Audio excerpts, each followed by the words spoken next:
All right, buckle up everyone, because today we're diving headfirst into the world of superintelligence. And we're not just talking about some futuristic sci-fi fantasy here. No, not at all. We're talking about AI so powerful it could fundamentally reshape the global landscape, like right now. And, it's a pretty bold claim, but this strategy paper we're going to be unpacking argues that AI's impact is going to be as huge as nuclear weapons. Whoa, okay. That definitely got my attention. So, why are these experts drawing this parallel between AI and nukes? Well, think about it this way. Like nuclear technology, AI has this dual use nature. It can be used for like amazingly positive things, right? I mean, you can think about curing diseases, maybe even solving climate change, but it can also be incredibly destructive if it falls into the wrong hands or even if it's just misused. So it's not just about like the Terminator scenario, those rogue AIs taking over the world. It's more nuanced than that. Exactly. It's about the potential for massive disruption to the balance of power, both economically and militarily. Just imagine a world where, like, control of the most advanced AI chips dictates economic dominance. So basically, whoever controls the AI chips controls the world's economy. Kind of sounds like a recipe for some serious global tension. Oh, absolutely. And then you add in the potential for AI-powered superweapons. Things get really intense. Think autonomous drones that can make their own decisions in warfare, or AI systems that can, like, cripple a country's entire infrastructure in just a few keystrokes. Okay, yeah. I'm starting to see why these experts are comparing AI to nukes. It's that level of like game-changing potential, both the good and the really bad stuff too. Right. And that brings us to, well, honestly, one of the most thought-provoking ideas in this paper. This concept of mutual assured AI malfunction, or MAIM. MAIM, okay, that sounds a bit ominous to say the least. Yeah, it is a pretty intense concept. It basically describes this scenario where the risk of AI sabotage becomes the main deterrent against any one country trying to achieve AI dominance. So like a new kind of arms race, but instead of building more weapons, it's about the threat of messing with each other's AI development. Exactly. Imagine this world where, like, countries are constantly trying to figure out what their rivals are doing with AI, like watching for any signs of a breakthrough that could give them an edge. And if one country gets too close to developing a truly dominant AI, its rivals might feel compelled to sabotage the project, even if it means, risking conflict. So it's not that they actually want to attack each other, it's this constant fear that someone's going to pull ahead in the AI race, and that fear just forces everyone to stay on edge. Yeah, it's almost like this really high stakes game of chicken, basically. And the paper goes into some detail about how this sabotage could actually play out in the real world. Espionage to steal AI secrets, maybe cyber attacks to cripple AI infrastructure. They even talk about planting insiders to disrupt development from within, like spies and stuff. Wow. Okay, so this MAME scenario, it's not just some like theoretical possibility. It's something these experts think could actually happen, like in our lifetime. They argue that it's a very real risk, especially as AI research accelerates and the stakes get higher. It's like a new kind of Cold War, but with AI as the main weapon. Okay, so M is, well, it's pretty terrifying, but I'm guessing the paper doesn't just stop there, right? They have to offer some solutions, some ways to navigate this potential AI minefield. Absolutely. The paper outlines this whole set of strategies for managing AI risks, and they go way beyond just preventing some kind of AI apocalypse. Yeah. So it's not just about stopping Skynet from becoming self-aware and launching nukes. It's about something bigger. Yeah, it's bigger. It's about figuring out how to actually live in a world where AI is this incredibly powerful force, right? It's this double-edged sword, that could either lead us to like utopia or dystopia. It all depends on how we handle it. Okay, now I'm even more intrigued. So let's dive into those strategies. What's the first one they talk about? So the first strategy they discuss is nonproliferation. Basically, how to keep this incredibly powerful AI tech out of the wrong hands. Kind of like how the world tries to control nuclear materials, right? And they break this down into three key areas: compute security, information security, and AI security. So different layers of protection to make sure the most dangerous AI capabilities don't end up with, terrorists or rogue states. Exactly. Compute security is focused on controlling access to the hardware. We're talking about those powerful AI chips that are, well, they're essential for building advanced AI systems. The paper talks about using export controls, just like we do with nuclear materials, to limit who can get their hands on these chips. They even suggest embedding firmware like right into the chips so they can track their location or even disable them remotely, if they're being used for unauthorized stuff. Wow. So like a self-destruct button for rogue AI. That's pretty wild. What about information security? What are we trying to protect there? Information security is all about protecting the brains of the AI, you could say. We're talking about the model weights. The complex data that represents all the AI's learning. Basically, it defines how the AI works. You can think of it like the source code for the AI. So if someone steals the model weights, they steal the AI itself. Exactly. And it's not just about like preventing hackers from stealing these model weights. The paper also talks about insider threats, right? People within AI companies or research labs who might leak or sell this information, maybe for profit, maybe because they believe for some reason that this technology should be, available to everyone. Okay, that makes sense. Trying to keep a lid on a super powerful technology that everyone wants to get their hands on. Right. And then there's the third area, AI security. This is where things get really interesting because it's about building safeguards directly into the AI systems themselves, trying to make them misuse resistant. So even if someone does manage to get the hardware and the model weights, they still can't easily use the AI for, harmful purposes. So we're talking about AI that can, in a way, think for itself, but also has these built-in ethical guidelines to prevent it from doing bad things, even if someone tries to make it. It's not quite that simple, but you're on the right track. The paper talks about things like refusal training, where you teach the AI to reject requests that could lead to harm. For example, if someone tried to use the AI to design a bioweapon, the AI would be programmed to recognize that as a harmful request and refuse to carry it out. That's amazing. It's like building a conscience into the AI. Well, it's more about defining very, very specific boundaries for the AI's behavior. The paper also talks about things like input and output filtering, where you basically scan the information going into and out of the AI to make sure nothing dangerous is slipping through the cracks. So it's like having a security checkpoint for the AI's thoughts. In a way, yeah. And then there are things like circuit breakers, these safety mechanisms that can just automatically shut down the AI if it starts to exhibit behavior that's just outside the bounds of what's considered, acceptable. That sounds crucial, especially if we're talking about AI that's capable of learning and evolving on its own. You definitely want to have a kill switch just in case things go sideways. You got it. And the paper really, really emphasizes that all of these safeguards, they need to be rigorously tested and evaluated to make sure they actually work before you release an AI into the world. You don't want to just trust that it's going to behave itself. You want to have multiple layers of protection in place. This is blowing my mind. So we've got this intense scenario of MAIM, and we've got this whole framework for nonproliferation. What else does the paper cover? Well, the third strategy they discuss is all about competitiveness. It's this idea that simply surviving the risks of AI isn't enough. We also need to be able to thrive in a world that will be increasingly shaped by AI. So it's not just about defense, it's about offense too. It's about making sure we're using AI to make our societies stronger and more prosperous. You got it. The paper highlights a bunch of key areas where countries will need to compete in the AI era. Like what? Give us some examples. Well, military strength is obviously a big one. Even in an AI-powered world, countries are still going to need to be able to defend themselves. Right. Right. And that means developing AI-powered weapons systems, integrating AI into military command and control, and basically just making sure they're not falling behind their rivals in the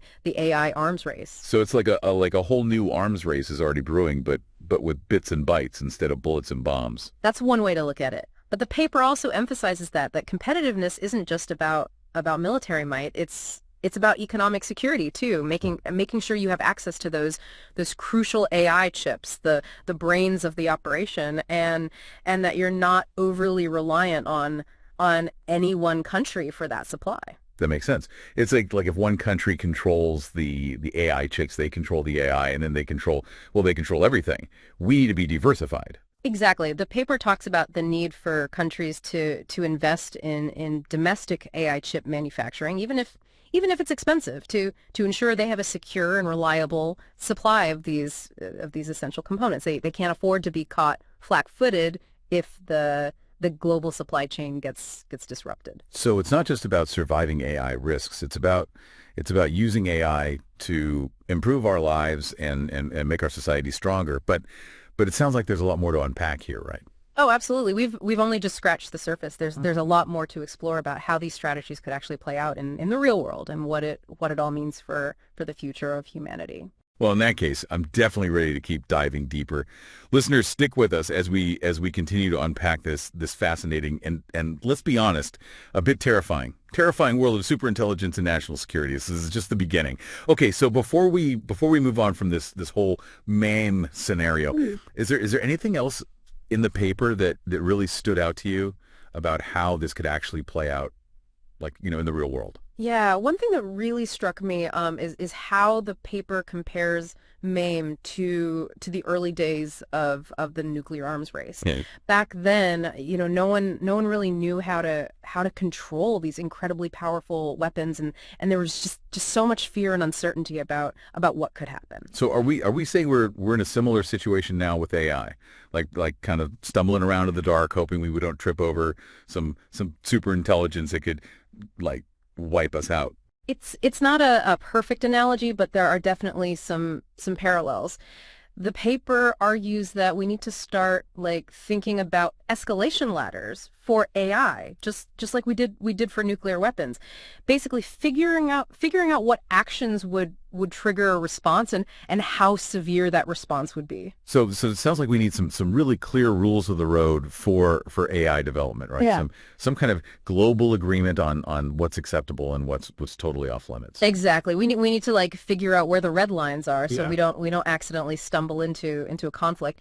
The paper really emphasizes the importance of transparency and communication, right? Yeah. Of being able to reassure other countries that your AI projects aren't aimed at global domination or some other, nefarious purpose. So it's not just about the technology itself, it's about the trust or maybe the lack of trust between nations. Like if no one trusts each other, then any sign of progress in AI could just be seen as a threat. Precisely. And that's where things get really tricky because AI research it's happening all over the world, right? I mean, it's in universities and corporations, even in people's garages. So how do you even begin to monitor all that activity and make sure no one is building something that could destabilize the entire planet? Yeah, that's the million-dollar question, and the paper doesn't pretend to have all the answers, but it does suggest that this period of uncertainty, this MAIM scenario, it could actually create an opportunity for greater international cooperation. I'm not sure I follow. How could all this fear and distrust actually lead to countries working together? Well, think about it this way: if everyone is worried about being sabotaged, they have this strong incentive to find ways to reassure each other, right? To prove that their AI projects are being developed responsibly. It could actually force countries to start talking to each other, to share information, and maybe even to establish some kind of global governance framework for AI. So it's like the shared threat of AI could actually become the glue that holds the world together. Kind of like how the threat of nuclear war forced superpowers to find some common ground during the Cold War. Yeah, it's an interesting possibility, isn't it? The paper acknowledges that it's a long shot, but it's worth exploring because the alternative, right? This world where every country is racing to develop AI in secret, constantly looking over their shoulder and fearing sabotage. I mean, that doesn't sound like a very, very stable future. Yeah, sounds like a recipe for disaster, honestly. Okay, so even if we can somehow manage this MAM scenario and prevent a full-blown AI arms race, what about what about those rogue actors we talked about earlier? You know, the terrorists, the hackers, the people who want to use AI for their own malicious purposes. Right, right. That's where nonproliferation comes in, and the paper goes into a lot of detail about how to make that work in practice. Remember those three key areas we discussed: compute security, information security, and AI security. Yeah, the different layers of protection to keep AI out of the wrong hands. Can we break those down a little further? I'm still a bit fuzzy on the details. Absolutely. Let's start with compute security, which focuses on those all important AI chips. Remember, these chips are like the engines of AI, right? The hardware that makes all the complex calculations possible. Without access to these chips, it's much harder to develop advanced AI systems. It's like they're the uranium of the AI world, as the paper puts it. Okay, yeah, that analogy makes Yep. sense. Powerful, but potentially dangerous if they fall into the wrong hands. Yeah. So how do we keep those chips away from the bad guys? Well, the paper suggests a multi-pronged approach, First, stricter export controls, just like we have international agreements to limit the spread of nuclear materials. We could do the same for AI chips, right? Hmm. Making it harder for rogue states or terrorist groups to acquire them on the black market. So basically, treat these chips like weapons grade plutonium, right? Lock them down tight. Precisely, precisely. But export controls are just the first line of defense. The paper also talks about using technology to track these chips, right? Maybe even embedding tiny tracking devices or kill switches directly into them. Imagine if you could remotely disable an AI chip if it fell into the wrong hands. That would be a pretty powerful deterrent. Yeah, that's some next level security for sure. But what about information security? What kind of information are we trying to protect there? Remember those model weights we talked about earlier? The the data that represents the AI's training and essentially defines its intelligence. That's what we need to protect. It's like the source code for the AI, the secret formula that makes it work. If someone steals the model weights, they Right. essentially steal the entire AI. So it's not just about physically securing the hardware. It's about protecting the digital information that makes the AI tick. Exactly, exactly. And that's a whole different ball game because we're talking about data that can be copied, transmitted, stolen in a matter of seconds. It's not like a nuclear warhead that you can lock up in a vault. So how do you even begin to protect something as intangible as data? It's a huge challenge, and the paper acknowledges that there is no foolproof solution, but it suggests a combination of approaches. Cybersecurity measures obviously, to make it harder for hackers to break into computer systems and steal this data. So beef up those firewalls and make sure those passwords are super strong. Right, right. But it's not just about external threats, right? The paper also talks about the risk of insider threats, people within AI companies or research labs who might be tempted to leak or sell this information, whether for profit or because they have some ideological reason for wanting to see this technology spread. Okay, that makes sense. It's like trying to keep a lid on a super powerful technology that everyone wants. You're always going to have people who are willing to break the rules, whether for money or for some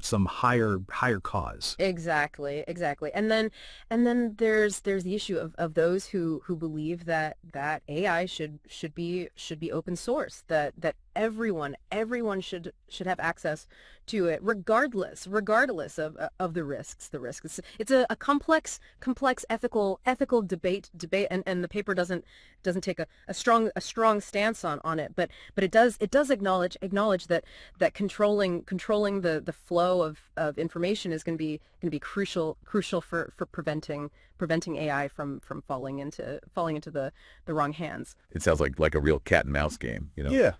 trying to stay one step ahead of the people who want to exploit this technology for their own ends. That's a good way to put it. And then we have the third area of nonproliferation, AI security. This is about building safeguards directly into the AI systems themselves, trying to make them as resistant as possible to misuse or manipulation, even if someone manages to get their hands on the hardware and the model weights. So it's like building in those ethical guidelines we talked about earlier, making sure the AI itself is programmed to avoid harmful actions.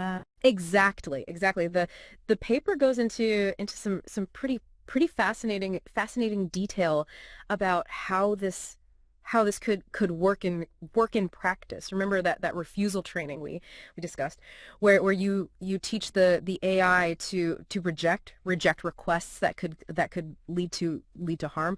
Well, the paper suggests that this could be taken even further, to the point where the AI is constantly monitoring its own actions, and making sure they align with a set of predefined ethical principles. So it's like giving the AI a conscience, a sense of right and wrong. In a way, yeah. It's about creating a system where the AI is not just capable of following orders, but is also capable of questioning those orders, and refusing to carry them out if they violate its ethical programming. That's amazing, but also a little bit scary, right? I mean, we're talking about giving a machine the power to decide what's right and wrong. What if its ethics don't align with ours? That's a valid concern, and the paper acknowledges that aligning AI values with human values is one of the biggest challenges in this field. There's no guarantee that we'll ever get it perfect. But the authors argue that it's better to try than to simply let AI develop without any ethical constraints whatsoever. I guess that makes sense. It's like we're already heading down this path, so we might as well try to steer it in a direction that benefits humanity. That's the hope. That's the hope anyway. And beyond refusal training, the paper talks about other techniques for building AI security.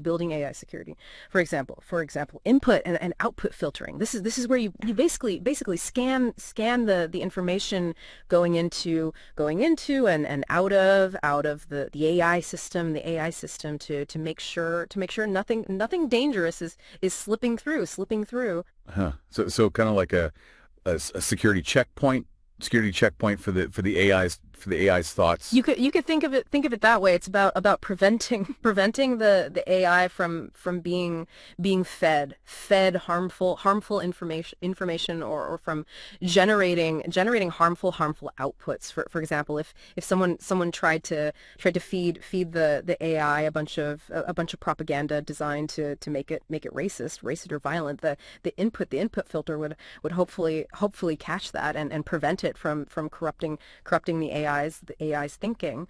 Yeah, that sounds pretty crucial, especially as AI systems become more sophisticated and capable of processing vast amounts of information. We need to to make sure they're not being poisoned by the dark side of the internet. Exactly, exactly. And on the output side, the filter would be looking for anything that could be harmful, like instructions for building a bomb, or plans for a terrorist attack.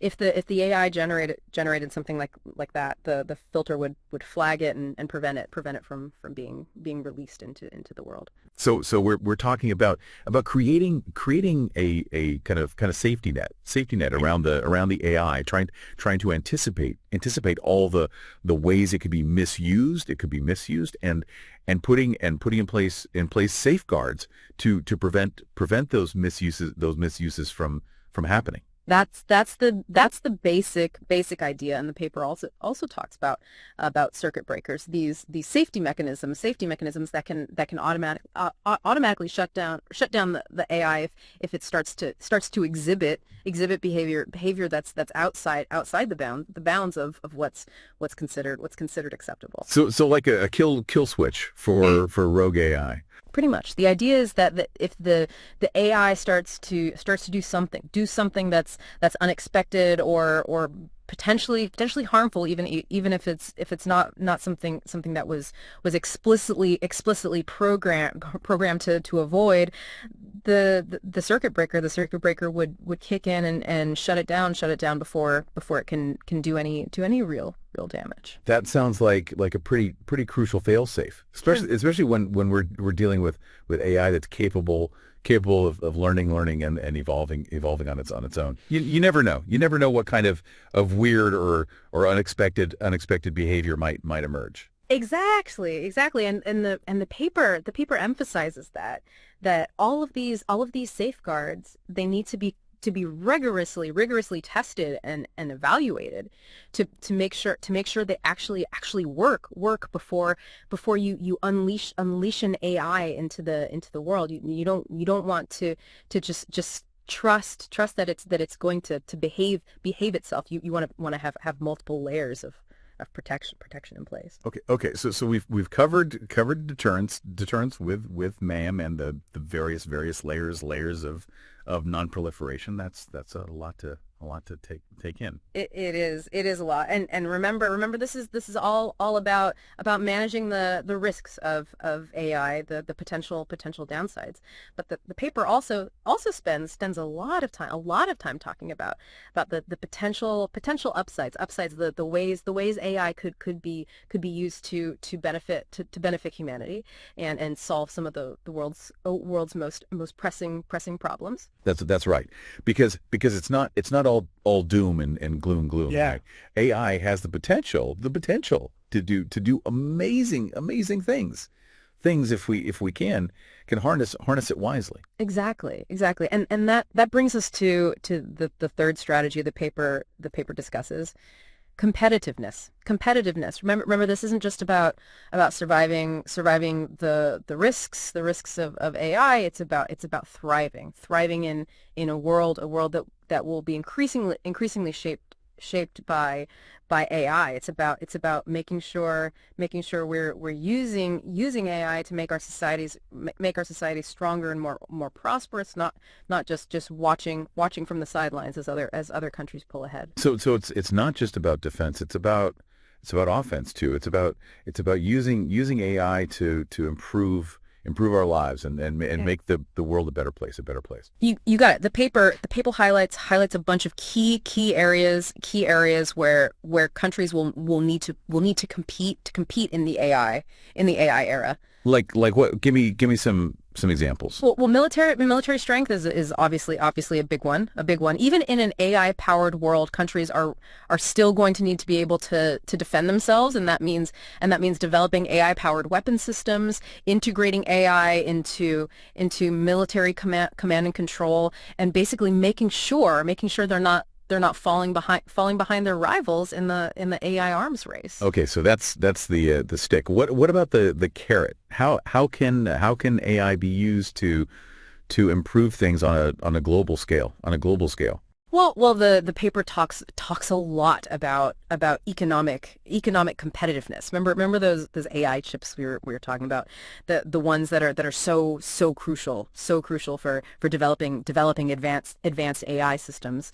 Well, the paper argues that countries need to be thinking about how to secure access to those chips and how to develop their own domestic manufacturing capabilities, so they're not overly reliant on any one country for that supply. That makes sense. It's like if one country controls the AI chips, they control the AI, and then they control everything. We need to be we need to be diversified to have multiple sources of these essential components, so no one country has a monopoly. Exactly. The paper even uses Taiwan as an example. Right now Taiwan is the world leader in manufacturing the most advanced AI chips, and that creates a potential strategic vulnerability for the rest of the world. Because if something were to happen to Taiwan, if there were a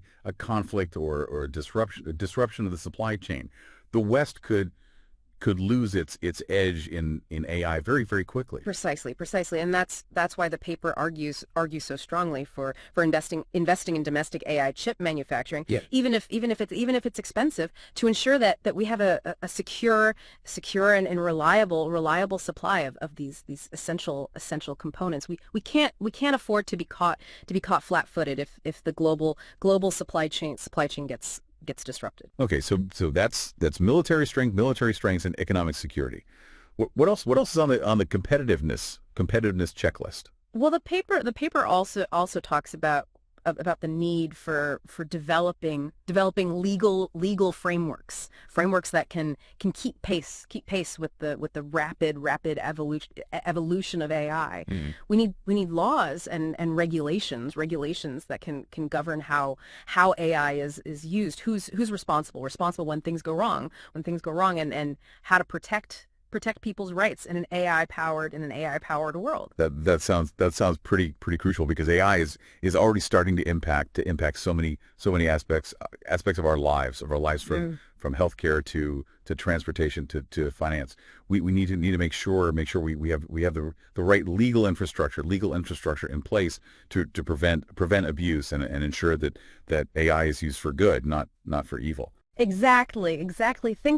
Think about self-driving cars, for example, where we're already grappling with questions of liability and responsibility when those vehicles are involved in accidents. Who's at fault? The driver, the manufacturer, the AI system itself. These are complex legal questions that we need to start answering now, not later when the technology is even more widespread. And those questions are only going to get more complex as AI systems become more autonomous and more capable of making their own decisions.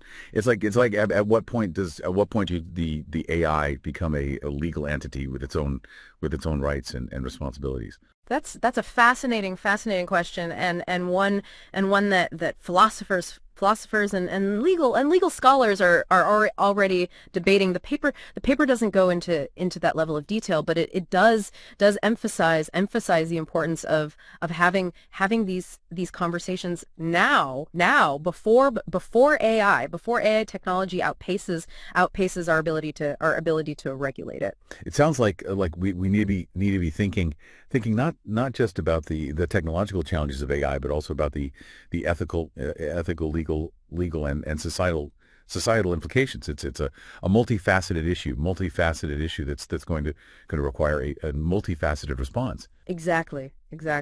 And speaking of societal implications, the paper also spends a lot of time talking about the potential impact of AI on the workforce. As AI systems become more sophisticated, they're going to be capable of automating a wider range of tasks, which could lead to significant job displacement in certain sectors. Yeah, that's one of the biggest fears biggest fears people have about AI, right?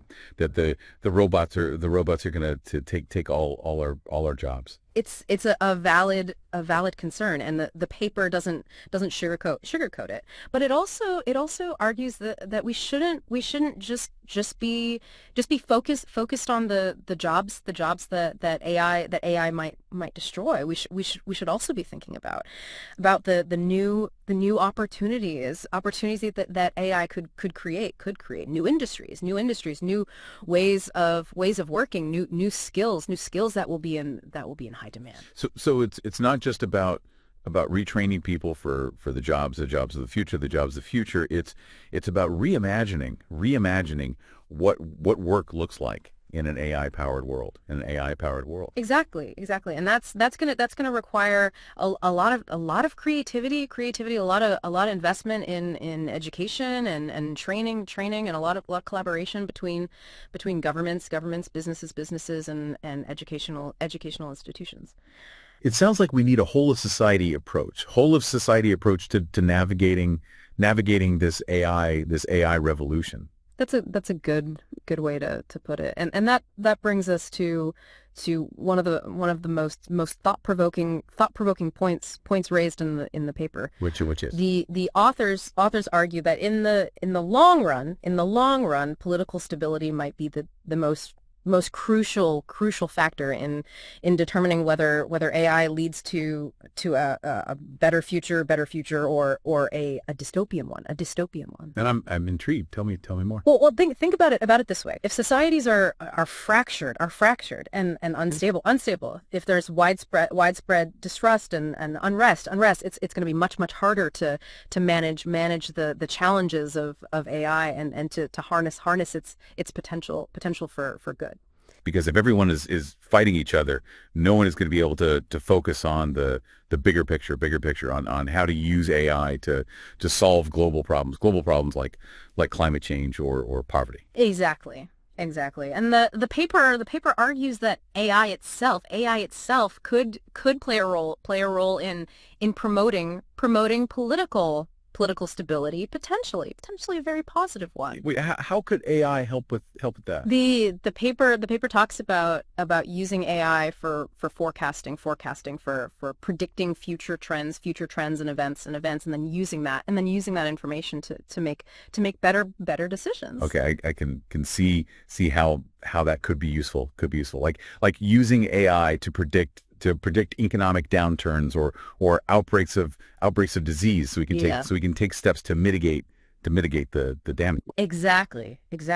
But the paper goes even further suggesting that AI could be used to predict things like political instability, or the likelihood of conflict. That's fascinating. It's almost like giving ourselves a crystal ball, a way to see into the future and make better decisions. Yeah. Based on what we see. That's the idea anyway. And the authors argue that if we can use AI to make better predictions, to anticipate problems before they arise, we might be able to avoid some of the worst case scenarios. Okay, I can see the appeal of that, but I'm also a little wary of putting too much faith in AI predictions. I mean, aren't there always going to be things that we can't foresee, black swan events, unexpected consequences, that kind of thing?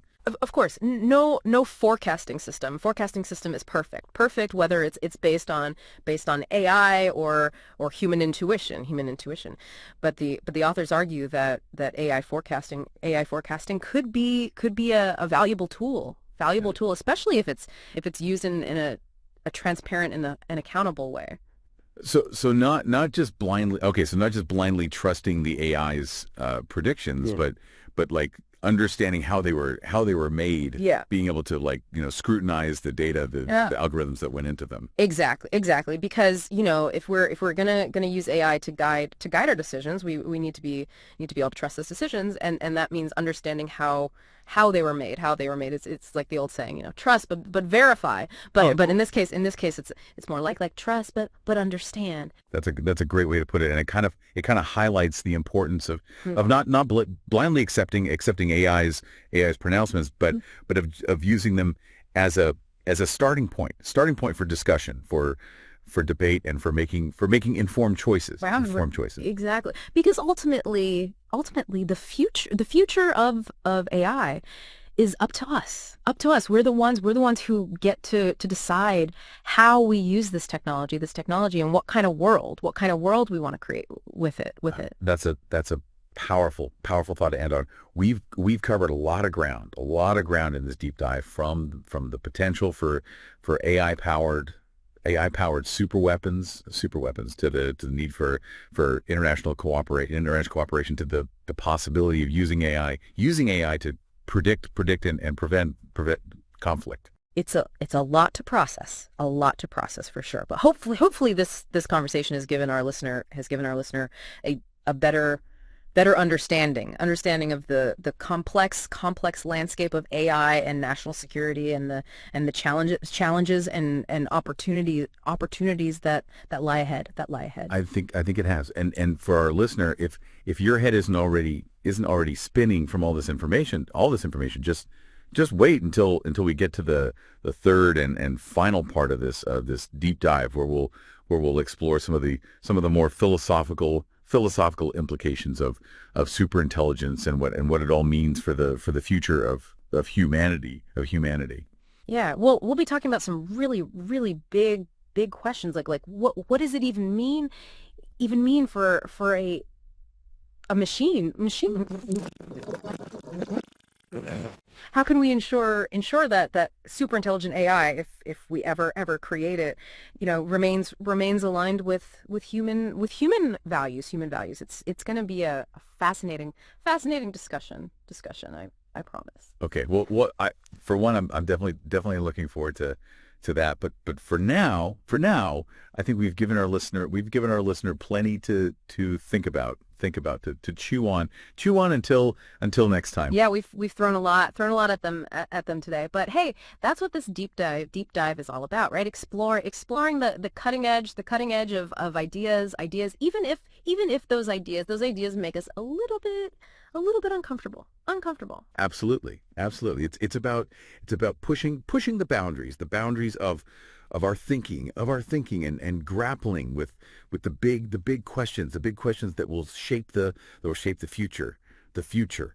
And on that note, I want to thank you for joining me on this incredible journey into the world of superintelligence. It's been a pleasure, really. I always enjoy these Me conversations. too, me too. And to all our listeners out there, thank you for tuning in, and as always, keep exploring, keep questioning, and most importantly, keep learning. The world of AI is evolving rapidly, and it's up to all of us to ensure that it evolves in a way that benefits all of humanity. Until next time.